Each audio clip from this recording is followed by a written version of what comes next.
I returned home, feeling the day's exhaustion weighing heavily on my shoulders.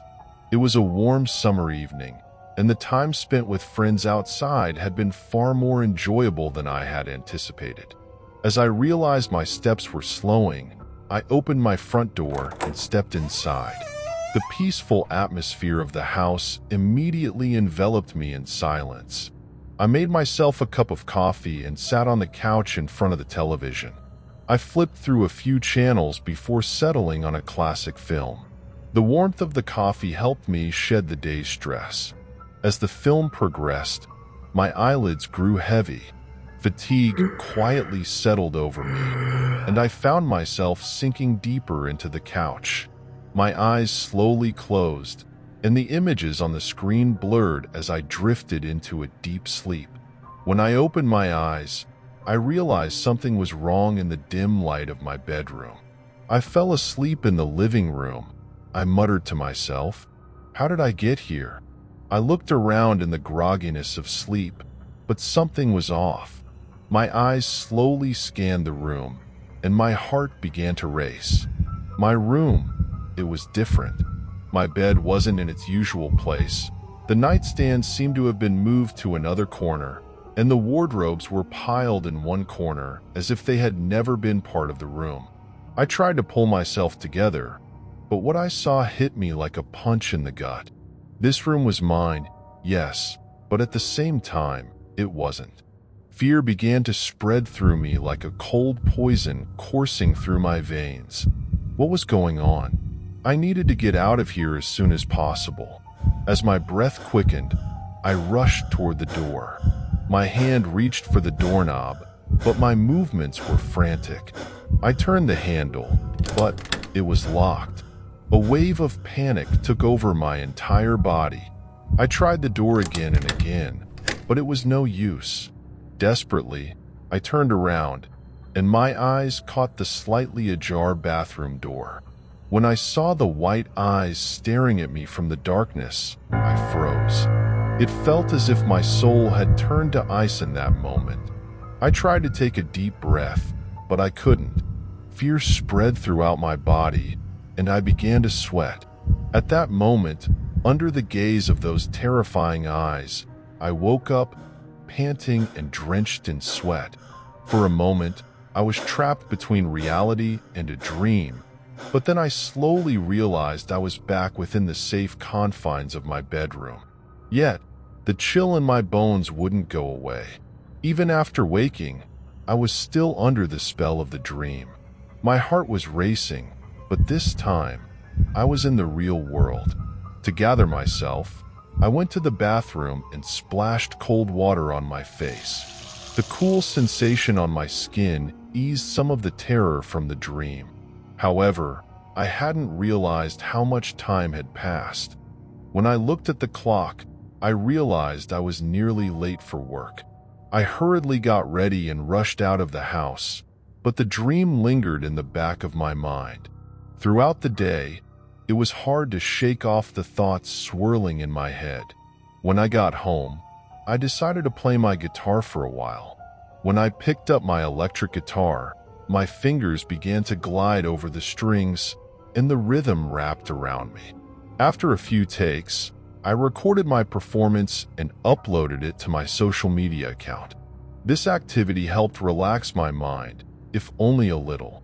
But as the day came to an end, exhaustion once again overtook me. My eyelids grew heavy. I set the guitar aside, crawled into bed, and took a deep breath. As soon as I closed my eyes, I unconsciously drifted off to sleep, the day's fatigue quickly pulling me into its embrace. That night, I had a similar dream.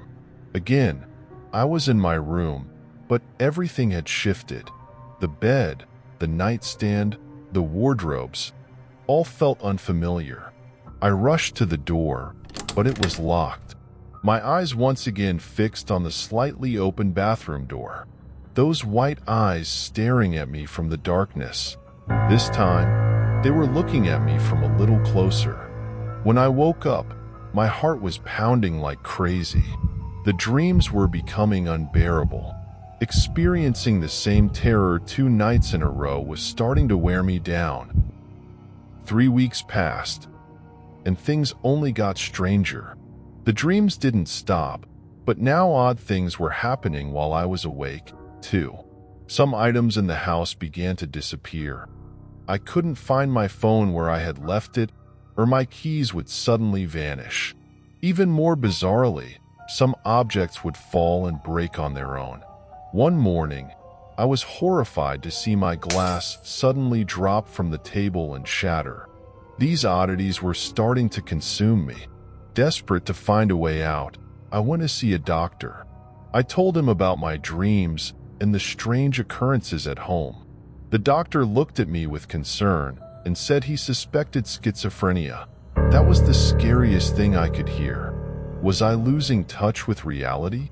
Were the things I was experiencing just tricks of my mind? This thought shook me to my core. I began visiting the doctor frequently. The tests they conducted gradually started to ease the fears that had been building inside me. When my doctor said that my condition wasn't beyond hope, I felt a great sense of relief. It was the best news I had heard in a long time. I returned home joyfully and decided to reward myself by playing my guitar, something I hadn't done in a while. As soon as I got home, I changed and immediately started recording a video. As my fingers danced on the strings, the rhythm filled me with life again. But just then, the painting to the left of the camera suddenly fell. The unease inside me returned in an instant. I had almost forgotten, but I remembered that such things rarely happen. I decided not to panic. I thought going outside might do me some good, so I grabbed my things and stepped out. Getting some fresh air cleared my mind, but I returned home before it got too late. There was still a slight unease, but I was tired. I changed and went straight to bed. I closed my eyes and wished for sleep to come quickly. After falling asleep, I woke up again a short while later. Every corner of my room was in disarray. Objects were scattered as if a tornado had passed through. But something was wrong this time. I tried to move, but it was as if my body was paralyzed. I couldn't move my hands or feet. At that moment, I saw the black figure. It was much closer this time. Its white eyes were fixed on me. Once again, fear coursed through my veins. Just then, I woke up gasping. A scream lodged in my throat. Again? I whispered to myself, "Are these starting up again?" I tried to pull myself together, but I couldn't shake what I had experienced. I went to the kitchen for a glass of water to calm myself down. Eventually, I started to feel a little better, and after a few hours, I decided to play my guitar again to distract myself. As I was about to pick up the guitar in my room, I realized that I hadn't stopped yesterday's recording. I immediately went to the camera and stopped the recording. After doing so, I muttered to myself, "How could I forget?" I began to skim through the recording, fast-forwarding from beginning to end. As I skimmed through the recording, I paused when I reached the parts where I was sleeping. Everything was real.